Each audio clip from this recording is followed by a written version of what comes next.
नमस्कार, मैं चुनचुन कुमार। स्वागत है झारखंडी हिंदी न्यूज पर। चलिए जानते हैं आज की छोटी बड़ी सभी महत्वपूर्ण खबरों को।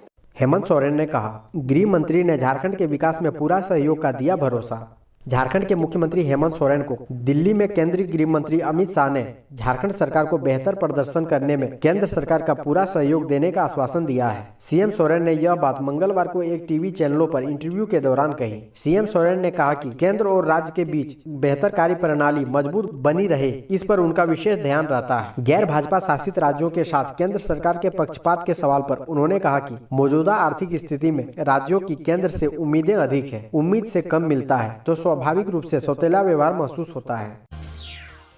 जैक मैट्रिक और इंटर की परीक्षा तिथि में बदलाव। राज्य में मैट्रिक और इंटर की परीक्षा 9 मार्च की जगह अब अप्रैल के अंतिम सप्ताह या मई के प्रथम सप्ताह में शुरू होगी। झारखंड एकेडमिक काउंसिल इस माह के अंत तक परीक्षा तिथि व कार्यक्रम जारी कर देगा। जैक द्वारा परीक्षा तिथि बढ़ाने का निर्णय लिया गया है। इस संबंध में स्कूली शिक्षा व साक्षरता विभाग द्वारा जैक को पत्र भेजा गया था। शिक्षा विभाग ने झारखंड एकेडमिक काउंसिल से इस संबंध में समीक्षा करने को कहा था। मैट्रिक व इंटर की परीक्षा को लेकर मंगलवार को जैक के अध्यक्ष डॉक्टर अरविंद प्रसाद सिंह और शिक्षा सचिव राहुल शर्मा ने विचार विमर्श किया। इसमें परीक्षा की तिथि बढ़ाने व संभावित तिथि पर विचार किया गया। इसके बाद परीक्षा की तिथि बढ़ाने पर सहमति बनी।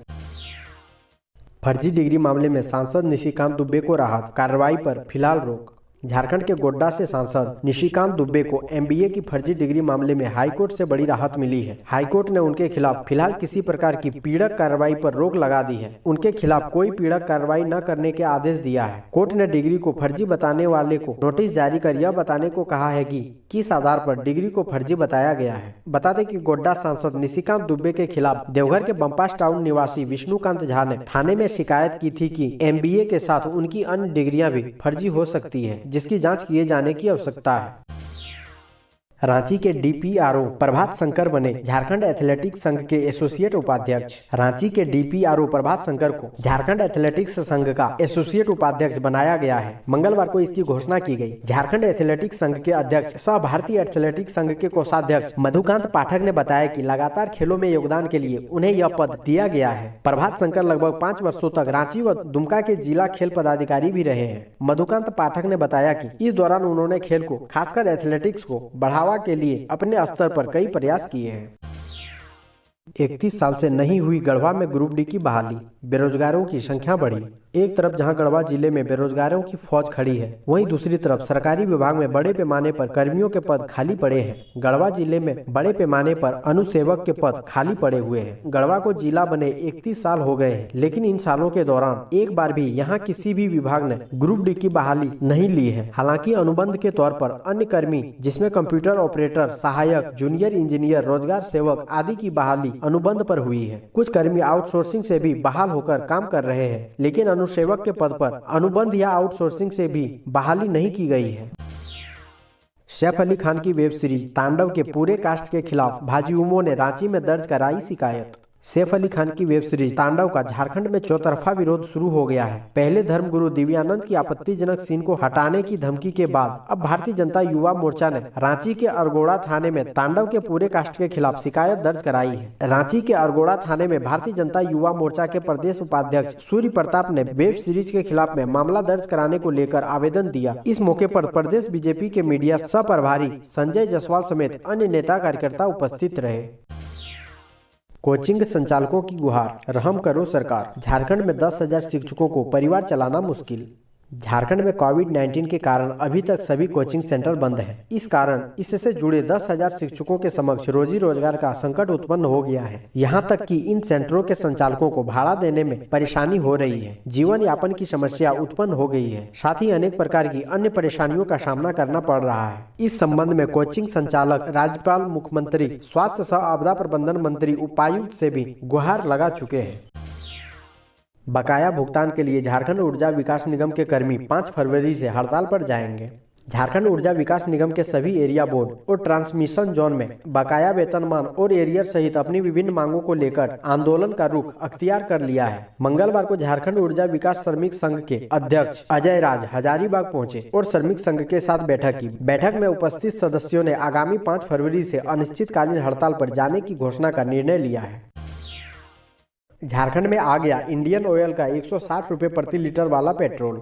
इंडियन ऑयल का XP100 पेट्रोल झारखंड के बाजार में भी आ गया है। इसकी बिक्री फिलहाल धनबाद और रांची में की जा रही है। दोनों शहरों के पेट्रोल पंप पर यह पेट्रोल उपलब्ध है। हालांकि कीमत सामान्य पेट्रोल से दोगुना है, 160 रुपए प्रति लीटर। जाहिर है जब दाम दोगुना है तो इसकी खासियत भी खास होगी। इंडियन ऑयल का दावा है कि अगर आप अपनी कार और बाइक में डालते हैं तो ताकत बढ़ जाएगी। न सिर्फ माइलेज बढ़ेगा बल्कि ड्राइविंग का अंदाज ही बदल जाएगा। इंडियन ऑयल XP100 स्वदेशी तकनीक पर विकसित प्रीमियम पेट्रोल है।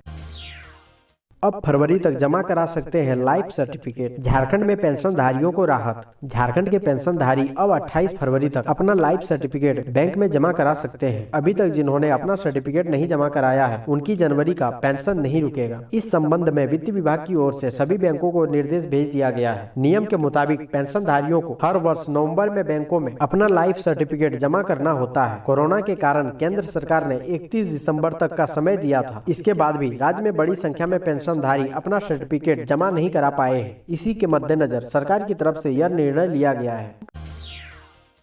भाजपा उपाध्यक्ष ने स्पीकर के न्यायाधिकरण में की प्रदीप बंधु तिर्की की शिकायत, सदस्यता रद्द करने की मांग।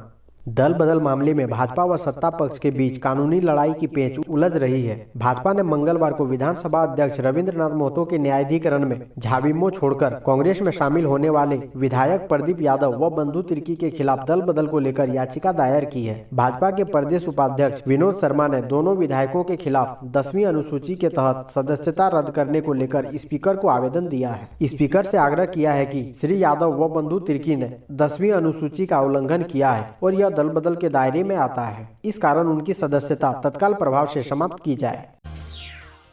अब आंध्र प्रदेश की तर्ज पर झारखंड में भी निजी क्षेत्र में 75% स्थानीय लोगों की नियुक्ति अनिवार्य। झारखंड में अब निजी क्षेत्र में 75% स्थानीय लोगों की नियुक्ति अनिवार्य होगी। राज्य सरकार इससे संबंधित अध्यादेश लाने जा रही है। श्रम, रोजगार, प्रशिक्षण व कौशल विभाग द्वारा तैयार प्रस्ताव पर विधि विभाग ने अपनी स्वीकृति प्रदान कर दी है। अब इस प्रस्ताव को कार्मिक के माध्यम से कैबिनेट में भेजा जाएगा। झारखंड सरकार ने इस नए नियम को लागू करने से पूर्व देश के विभिन्न राज्यों से इसका अध्ययन कराया। इसके बाद आंध्र प्रदेश की तर्ज पर झारखंड में इसे लागू करने का निर्णय लिया है। उग्रवाद से जुड़े मामलों की सुनवाई के लिए विशेष न्यायालय का होगा गठन। सीएम हेमंत सोरेन ने दी मंजूरी। राज्य सरकार उग्रवाद से जुड़े मामलों की त्वरित सुनवाई के लिए विशेष न्यायालय का गठन करने जा रही है। मुख्यमंत्री ने विशेष न्यायालय के गठन से संबंधित प्रस्ताव पर अपनी मंजूरी दे दी है। राष्ट्रीय जांच एजेंसी यानी NIA के तहत आतंकवादी, वामपंथी, उग्रवादी से संबंधित मामलों की सुनवाई के लिए रांची में विशेष न्यायालय का गठन होगा। निजी नर्सिंग होम व अस्पतालों की रुकेगी मनमानी। झारखंड स्वास्थ्य विभाग ने जारी किया ये नया नियम।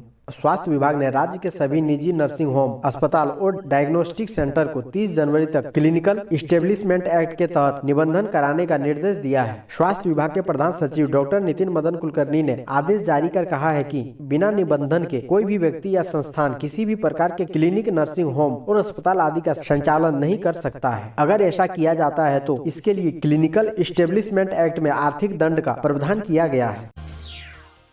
भाजपा प्रदेश अध्यक्ष दीपक प्रकाश बोले, हेमंत राज में झारखंड की बेटियां सुरक्षित नहीं। मुख्यमंत्री हेमंत सोरेन के राज में झारखंड की बेटियां सुरक्षित नहीं है। प्रदेश के हर कोने में यहां की बेटियों की इज्जत तार-तार हो रही है। झारखंड सरकार कांग्रेस की स्क्रिप्ट पर चल रही है। यह सरकार अपना कार्यकाल पूरा नहीं कर पाएगी। यह बात बुधवार को भाजपा के प्रदेश अध्यक्ष दीपक प्रकाश ने इटखोरी में कही। भाजपा के प्रदेश अध्यक्ष यहां के प्रसिद्ध मां भद्रकाली मंदिर में पूजा अर्चना करने आए थे। मंदिर में पूजा के पश्चात पत्रकारों के सवालों पर जवाब देते हुए भाजपा के प्रदेश अध्यक्ष ने कहा कि 1 वर्ष के कार्यकाल में झारखंड की वर्तमान सरकार के पास उपलब्धि दिखाने के लिए कुछ भी नहीं है, बल्कि 1 वर्ष के दौरान सरकार ने खूब बदनामी बटोरी है। जमीन धोखाधड़ी मामले में फंसी बीजेपी सांसद निशिकांत दुबे की पत्नी, 420 के तहत मुकदमा दर्ज। झारखंड के गोड्डा के सांसद भारतीय जनता पार्टी के वरिष्ठ नेता निशिकांत दुबे अक्सर अपने बयानों को लेकर विवादों में बने रहते हैं। इस बार उनकी पत्नी अनामिका गौतम पर कपटपूर्ण तरीके से कम कीमत पर जमीन की रजिस्ट्री कराने का आरोप लगा है। इस वजह से सांसद की पत्नी अनामिका गौतम समेत उनके 5 करीबियों पर 420 का मामला दर्ज किया गया है। जानकारी के मुताबिक देवघर उपायुक्त मंजूनाथ भजंत्री के न्यायालय के आदेश पर अवर निबंधक राहुल चौबे के लिखित आवेदन पर पुलिस ने देवघर शहर के विलियम्स टाउन स्थित एलोकेसी धाम की जमीन कपटपूर्ण रजिस्ट्री कराने के आरोप में गोड्डा के सांसद निशिकांत दुबे की पत्नी अनामिका गौतम समेत 5 लोगों के विरुद्ध नगर थाना में प्राथमिकी दर्ज की गई है।